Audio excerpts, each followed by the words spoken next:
الله الرحمن الرحيم الحمد لله رب العالمين ثم الصلاة والسلام على سيدنا وعظيمنا وحبيب قلوبنا وشفيع نفوسنا أبي القاسم المصطفى محمد. اللهم صل على محمد وآل محمد وعلى أهل بيته الطيبين الطاهرين. We're going to continue on Surah Al-Baqarah.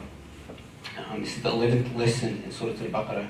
I was hoping to speak about the Prophet, but I think we kind of need to move on with Surah Al-Baqarah. So we'll start with, last week we talked about the last class we talked about the miracle of the Quran. We didn't get to finish it, and I asked you guys to do a bit of homework, but it's been a few weeks and I think there's too many new faces to go into that, so I'm just going to move on. Surah, or Ayah 25, it says, "And Muhammad give glad tidings to those who have faith and do good deeds, that for them are gardens beneath which rivers flow. Every time they are provided with fruits therefrom, they shall say, this is what we were provided with before, and they shall be given the like thereof, and there for them shall be spouses purified, dwelling therein forever." Okay, so from the beginning of the surah till ayah 24, it talks about the various groups.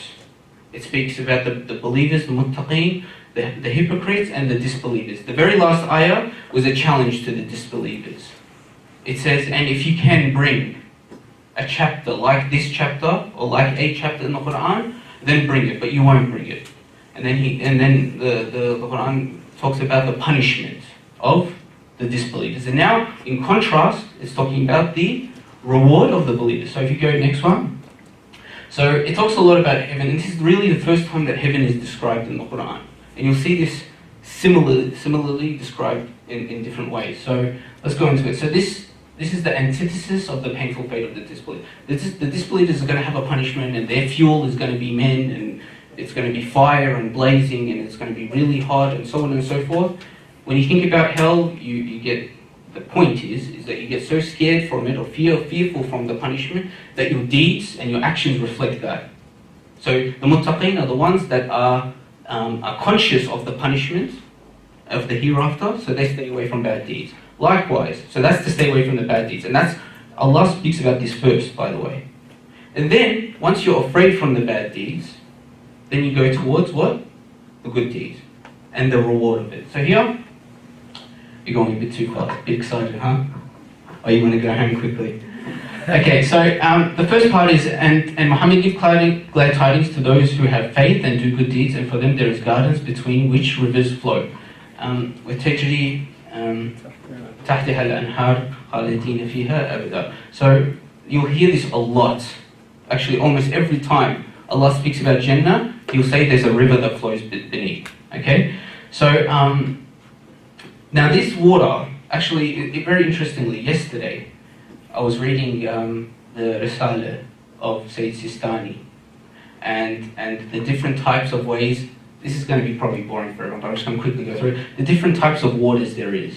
There's the kur water, there's the qaleel water, there's the flowing water, there's different types of waters when it comes to making yourself purified.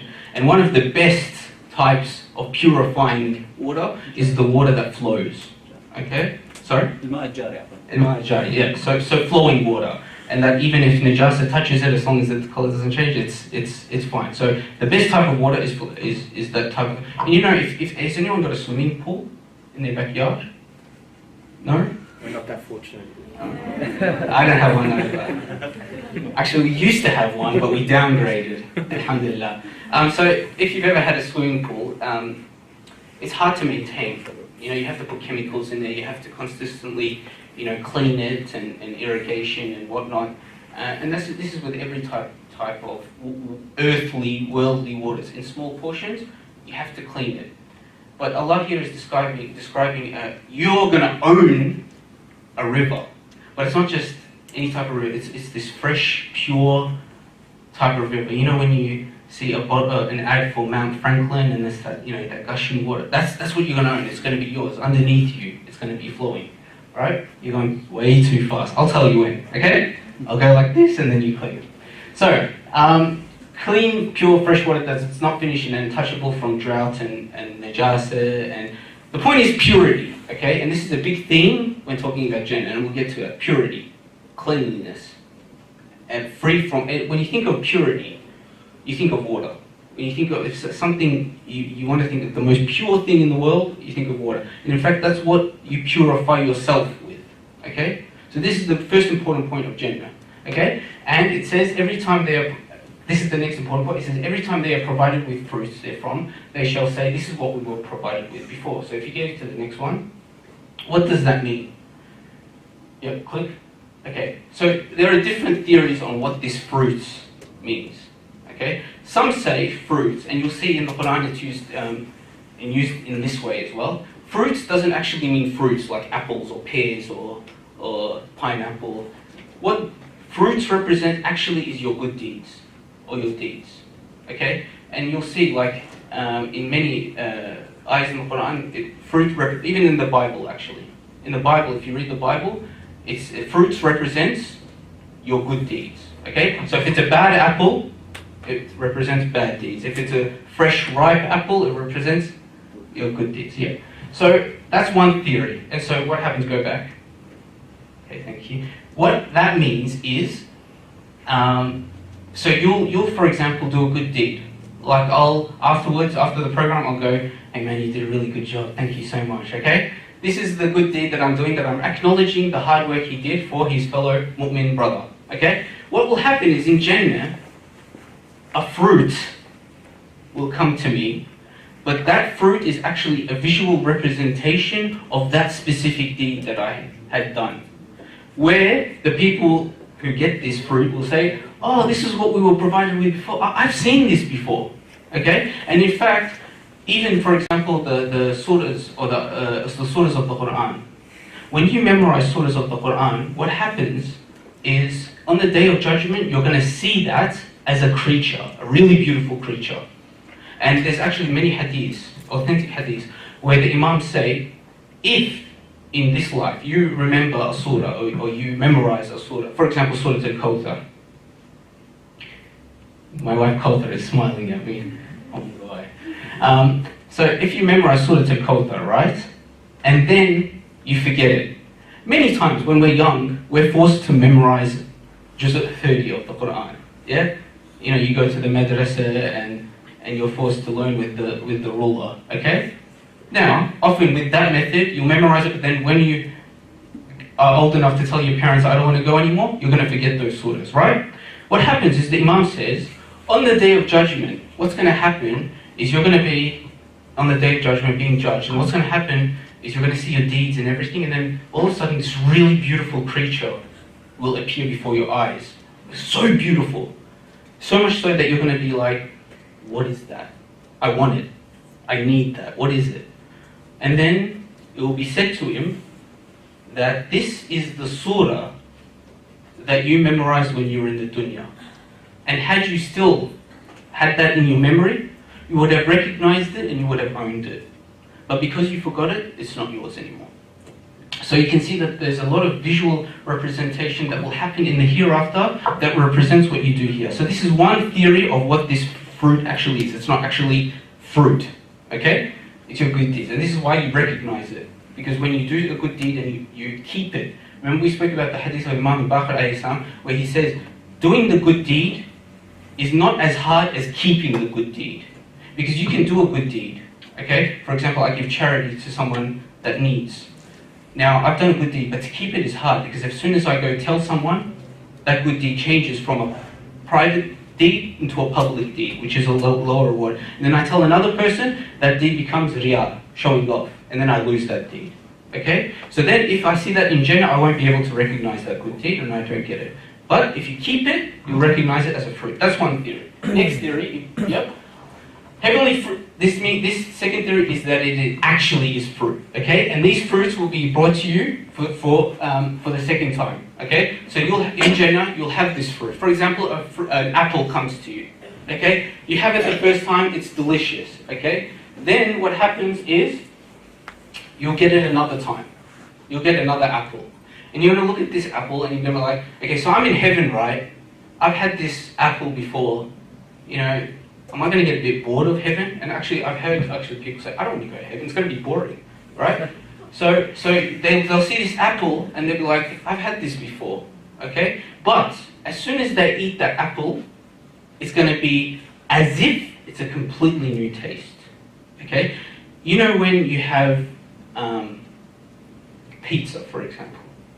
Okay, say you've never had pizza before. The first time you have pizza, it's amazing, right? But slowly, the more you have it, in fact, if you have it every day, I'm the exception. I have it every day and I don't get sick of it. But if you have it every day, you'll get sick of it, right? And you don't want it anymore even. Okay, this doesn't happen in Jannah. You're going to keep desiring it because it's going to come to you and you're not going to be like, oh, I don't feel like it today. You're going to have it and it's going to be like that very first time you had it. It's going to be the same thing. Okay? There's no what is described as monotony. So it's not going to be something that's bland. It's all the same. Okay? Or, I'll give you another example. Say you have something and you're expecting it to not be nice. You know? Say you used to have dolma when you were younger. Okay? And you didn't remember it having a good taste. Okay? And then your mum brings you dolma again. Right? 20 years later, for example. She says, oh, here, dolma. You're going to be like, oh, I've had this before, I didn't like it. And she's like, come on, I won't be happy with you if you don't eat this and you're going to go to hell. Okay? So you say, fine, so you have it. But then the taste of it is something incredibly, it's incredible. Okay? So you're going to expect to be the same taste that it was, but it's going to be something else. Okay? And the thing is I think if you press one more time. Yes, okay. Actually go back on.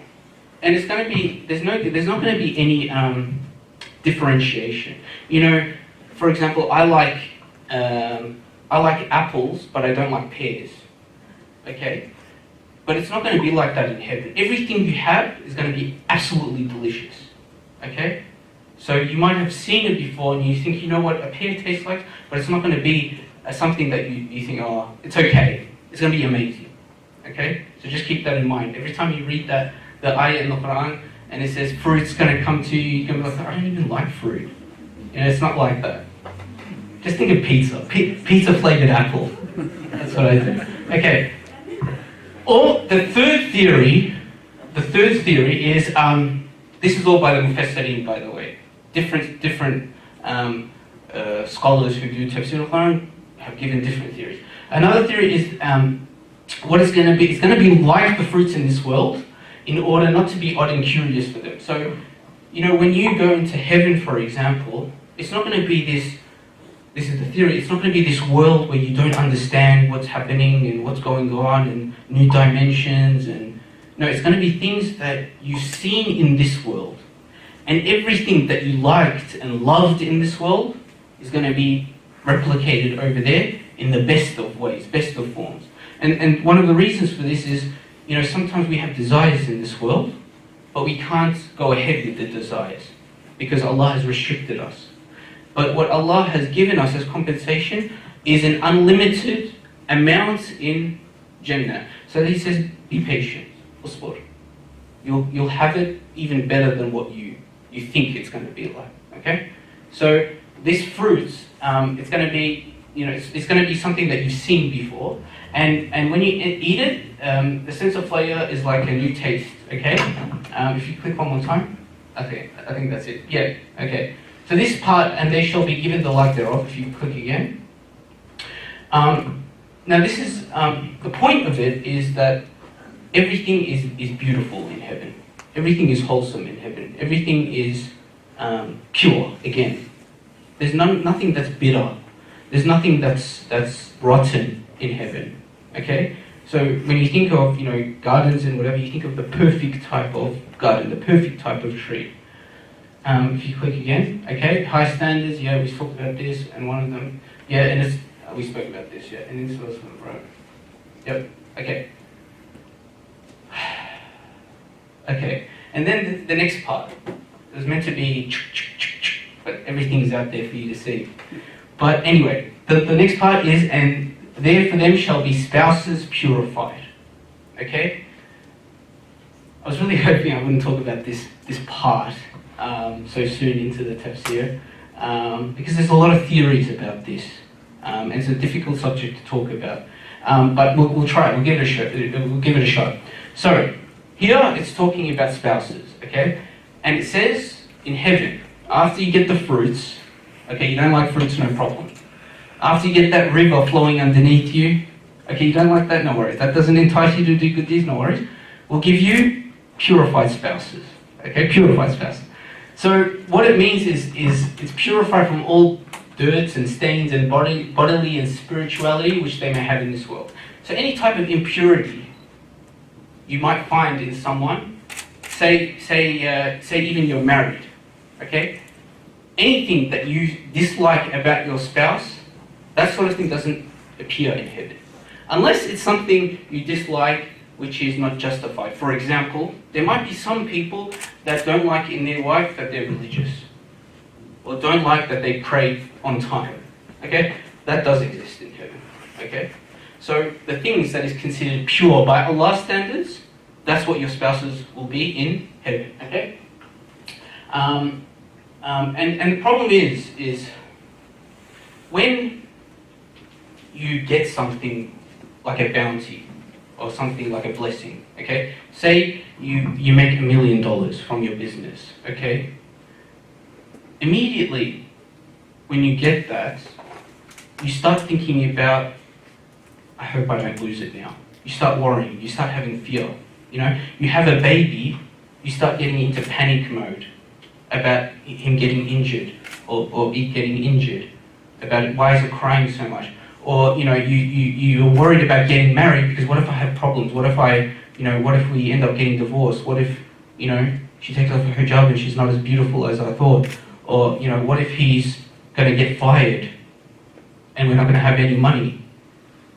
These things don't exist again in heaven. And this is why Allah says pure or purified. None of that stuff exists.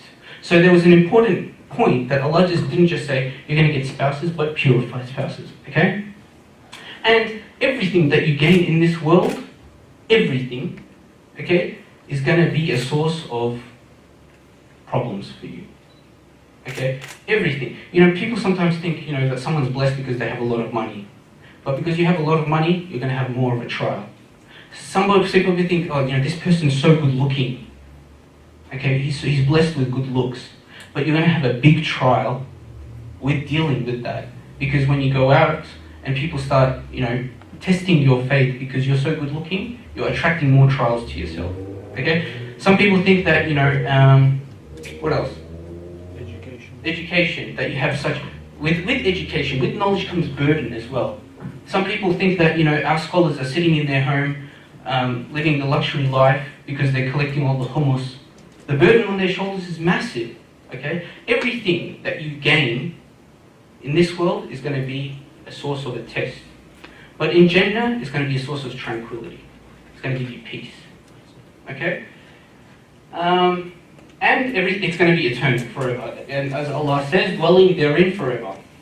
Now, according to Makana al-Shirazi, Sheikh Nasser Makana al-Shirazi, who has done one of the best tafsirs, in my opinion, tafsir al-Amthal, he says that the word azwaj in the plural means mates or wives, which in the case of the female sex means husband. So it's not limited to wives.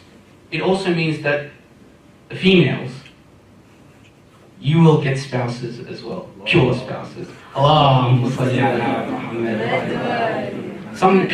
Some people make the mistake that they think that that this is only talking about men. What are we gonna get? Blah blah blah. You guys will also get the spouses, inshallah, purified spouses. And I always say, and I say this to myself first. In fact, I rarely think about Jannah. I'm actually the type of person that's a slave in my actions. I'm more fearful of hellfire, which is not necessarily correct. The epitome of our worship should be out of love for Allah subhanahu wa ta'ala. But everyone's different. And I don't think much about heaven. And I always say when people ask me questions about this, I'm like, just worry about getting to heaven first. Trust me, you'll get what you want. Okay? So can we go next, please? Okay, so more about purity, okay? Now, the most important, what Allah deemed to be the most important attribute to a spouse is purity. He didn't say beautiful spouses, for example. In the first description, he didn't say beautiful spouses, or spouses with a lot of money, or a spouse that is a doctor, or a spouse that, and so on and so forth. You understand what I'm saying? He said purity. So when the lesson behind this is, okay, this is what you're going to get in Jannah. But if you want to live Jannah in the dunya, what you should be looking for in a spouse is purity. The closest thing that you can get to Jannah, and the best example of a spouse is pure, is one that's pure. And what does that mean? If you go next, keep going. Okay. Now, I think I've mixed up my order, but nonetheless, this hadith is very interesting, and I came across this yesterday. The Prophet ﷺ one day stood and gave a speech, and he said, "O people, I warn you against khadra I think it's diman. Is that right? Diman. Diman. Okay. Which means a green plant that grows on a dump site. From what I understand, a plant, a green plant, a beautiful plant, let's say a rose growing on poo, basically. Okay? He says, beware of this type of woman. So the people were confused and they asked, what does this mean, or what does it represent? And so he replied, he said, it's a good-looking woman that has grown in a wicked environment. Okay? The point of this is unfortunately, we have been brought up in a society where the first, trigger to finding a spouse is their appearance. Okay? And this is from both sides. Generally speaking, the first thing that we look at is their appearance. And then you think, oh, she could potentially be a good wife, or he could be a good husband. Unfortunately, we don't take the first criterion, or the first trigger for a good spouse to be something other than purity. Okay? So he says, be careful of a really good-looking woman that's been grown up in a very evil environment. A very, very evil environment means that she's been growing up in an environment where she or he might be, for example, with the males, they might be in an environment where they're with gangs, or they go clubbing a lot, or they might be with their friends causing a lot of troubles, and so on and so forth. Okay, be careful of that type of person. Or the female, for example, also similar sort of thing. They say, the point is, don't be deceived by beauty. Don't be deceived by beauty. And look at how he describes it. It's like a rose in a dump site. Okay? Another hadith. And so purity, what I would say purity is religiosity. The epitome of purity is a very religious spouse, okay? And more hadith, and this one is one I really like, and I was discussing this the other day with a couple of family members, actually, where Imam al-Baqir alayhi salam said, once a man came to the Holy Prophet sallallahu alayhi wasallam, and he said, he asked for instructions on getting married, and he said, you must marry someone who is religious beyond question. Meaning, sometimes when we want to marry someone, we're attracted to certain things, and we hope that they're religious. We're more focused on, the family name, their parents are such and such, and they've got a lot of money. And well, I think I saw her pray once, or I saw her at the Muharram program once, even though she stood outside talking to her friends the whole time. Okay. But no, it has to be beyond question. This is the most ideal type of spouse. And I'm not saying that anyone who doesn't, outwardly show their religion is a good person. Have you got a question, or just stretching? Okay, it doesn't mean that. And of course, a lot of people change and have potential. I myself, when I first got married, I was not very religious. And had my wife not invested in me, then I probably would not be at the stage that I am today. Alhamdulillah. So it's not saying that everyone is like this, but the ideal type of spouse is that you don't take chances. If you have the opportunity to marry someone, and you want to be sure that you want to reach Allah subhanahu wa ta'ala, marry someone that you're sure of their religiosity. Okay? Yes, people have potential, and that's something that we should not forget. Okay? But the hadith that I was actually talking about is this one. Not this one. But no, go back. I started to that. If one marries a woman for the sake of her beauty or wealth, he will be left alone with such things. But if one marries for the sake of her religion, Allah provides him with beauty and health. So again, an emphasis on religiosity. Okay? Sometimes, and in the end, beauty and wealth fades. Beauty and wealth fades. Okay? And at any point in time, that could go. Okay? One accident, and your wealth is gone, your beauty is gone. What are you going to do then? Talaq, talaq, talaq. Okay? So, but the religion doesn't. If the person has strong iman, it doesn't leave. And then Allah will give them wealth and beauty. And believe me, when you are attracted to someone for the right reasons, for the sake of Allah, for their religiosity, they will become beautiful to you no matter what. They will become, your definition, in fact, of beauty will change. Okay? Now, the next one. Once I heard about Abdullah alayhi salam, Imam Sadiq alayhi salam, not Imam al-Hussein alayhi salam, saying a woman is a necklace, so consider what you are placing around your neck. Okay, this is the hadith I'm talking about. Very powerful hadith. A woman is like a necklace, so be careful what you put around your neck. He says, so the narrator heard the Imam saying, and women are priceless, and it applies to both virtuous and otherwise among them. Gold and silver cannot become the price for a virtuous woman because she is better than gold and silver. And the price of the wicked ones among women is not even worth a piece of dirt because dirt is better than them. Okay, this is a very important hadith. Why? The role of the woman in society, but more importantly within the house, is so critical. Why? Because the woman, whether men like it or not, has a big influence on you. The lady of the house has a big influence on you. I shouldn't be saying this, but your decision making, your actions, everything, the woman has some sort of influence on you. Okay, so it's like a necklace that you wear around your neck, and in fact you are either adorned by it or you're seen lowly by it. And we cannot compare women, for example, to gold and silver. Because the virtuous woman, the religious woman, the one who is seen high in the eyes of Allah, is far greater than that. Far greater than that. But at the same time, the woman who is not religious and not virtuous and doesn't have any shame, she's worse than dirt. Worse than dirt. And so imagine wearing a necklace that's made out of dirt. Not a pleasant thing. So the representation of the necklace, even to the point that some Mufassirin of this hadith have said that you're wearing a necklace around your neck because the woman has such influence on you, she pulls you by that necklace. To that extent. So be careful when you choose your spouse. Be careful what you don't want to be pulled by a poo chain or dirt chain by your wife. Yeah? Anyway.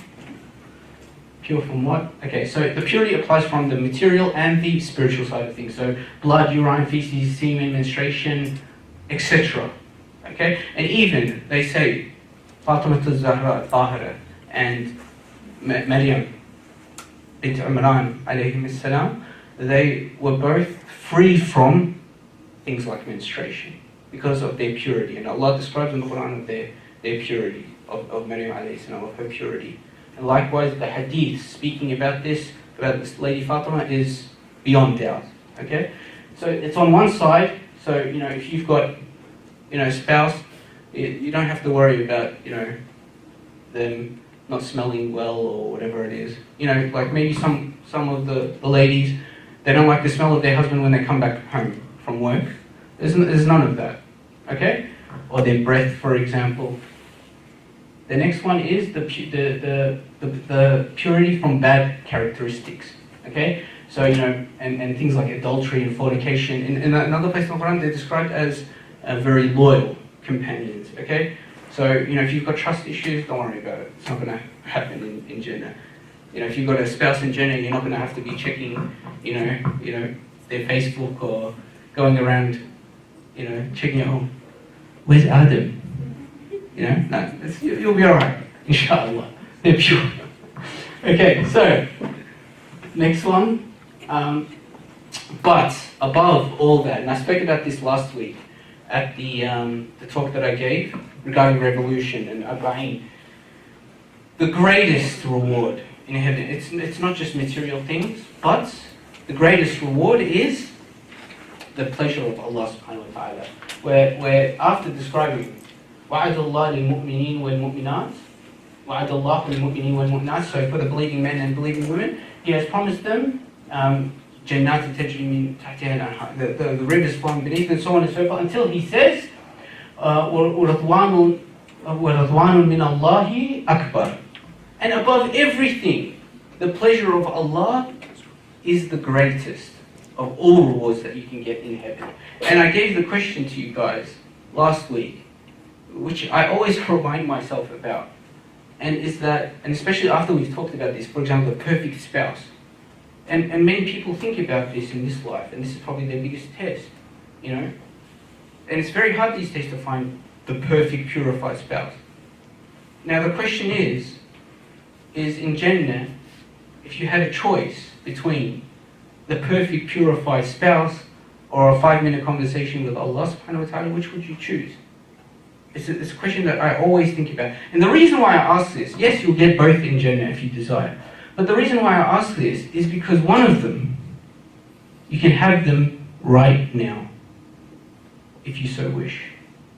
If you want the pleasure of Allah subhanahu wa ta'ala, the Quran is the guidance that explains exactly how you can get the pleasure of Allah subhanahu wa ta'ala. And you can live heaven, the greatest reward in heaven here, with Him being pleased with you and you pleased with Him. Yep. And in Surah At-Tawbah it says Allah is well pleased with them and they are well pleased. Allah is well pleased with them and they are well pleased with Him.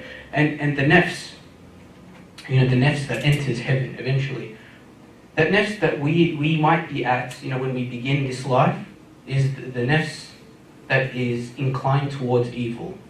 And the only reason why we might not be inclined towards evil is because of the mercy of Allah. This is the words of Nabi Yusuf alayhi salam. Okay? This is the first stage of the nafs. Then the nafs that blames itself. But the highest level of the nafs is, I think it's Surah Al-Fajr, where it says, where the Quran says, O nafs that is content, that is reached a level, that in this dunya you are content with everything. Because why? You have the pleasure of Allah subhanahu wa ta'ala. If you have the pleasure of Allah subhanahu wa ta'ala, anything that comes your way is going to be, that's fine. Even if you have nothing, you're going to be okay with that. So that nafs, return back to your Lord, pleased with Him, and He pleased with you. That is what we, inshallah, are striving for. Okay? And that's why we can live Jannah right now. Is it easy? No, I'm not saying that. It's very difficult. Very, very, very difficult. But this is what the test is. And this is what we're striving for. وَهَذَا الْفَوْزُ الْعَظِيمُ. And Allah says, وَذَلِكَ هُوَ الْفَوْزُ الْعَظِيمُ. That is the great victory. Okay? So, next please. Okay, and finally, the glad tidings to those who have faith and do good deeds. It starts off by saying that. So, faith and good deeds are mentioned always in the Quran closely together. Always. Those who believe and do good deeds. And it seems like they're inseparable. And sometimes we fall under the fallacy that belief in itself is what's going to allow us to enter Jannah. The wilayah of Amir al-Mu'mineen alayhi salam is what's going to allow us to enter into Jannah. Oh, it's okay that I disobey the one that I love, but I'm going to enter in Jannah. And this is completely against the Quran and the hadith of Ahlul Bayt. And they challenge you. The Imams say, how do you claim to love us when you clearly and blatantly disobey us? What kind of love is this? Okay? So here they seem inseparable, and the way that it can be described is like faith is the tree and the good deeds is the fruits. And again, this goes back to the original tafsir of the fruits in Jannah. Okay? So if that faith that is firm, then the fruits will be good. And if the roots are weak, it's not going to be good fruits. Okay? Or it's some people say, but non-Muslims or non-believers in Allah, they do good deeds as well.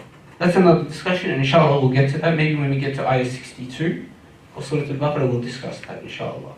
Okay? And finally, the final thing I want to say is some say that this ayah, in the ta'weed, the deeper meaning of this ayah, was revealed about Ali ibn Abi Talib alayhi salam and his Shia. Unfortunately, I don't have much time to talk about this, but the epitome of faith and good deeds, as Dr. Hassan described, that holding on to what Rasulullah sallallahu alayhi wa sallam left behind, the epitome of this is following the best person that emulated Rasulullah sallallahu alayhi wa sallam. And one of the famous sayings that has become popular on Instagram and whatnot is that I'm a Sunni, meaning I follow the Sunnah of Rasulullah sallallahu alayhi wa sallam, and I am a Shia because I follow Imam Ali alayhi salam. And the best Sunni was Imam Ali, because he followed the Sunnah of Rasulullah to a T. He, in fact, they're inseparable. In Mabahla is described as the nafs of Rasulullah. Anyway, I don't want to take up too much of your time. I just want one question, and I want to show of hands. I just did one ayah now, and I'm thinking perhaps some people might be getting bored with the pace that I'm going at. Are you guys still content with going into one ayah at a time, or two ayahs at a time, or maximum maybe 5 at a time, and going in depth? Or would you prefer me to do like big chunks, maybe 20 ayahs at a time? Which do you prefer? Do you prefer the single ayahs in depth? If you do, please put your hands up. Okay, I don't even need to ask. Okay, thank you, and inshallah, soon, we might be in mourning today, but soon it's going to be the celebration of the birth of the Prophet sallallahu alaihi wasallam. I'm sure that we're going to have a program lined up in memory of this. So inshallah, we'll continue on next week and until we get to that day. So in saying that, please, with the loudest of voices, sallu ala Muhammad wa ala Muhammad. Allahumma salli ala Muhammad wa ali Muhammad.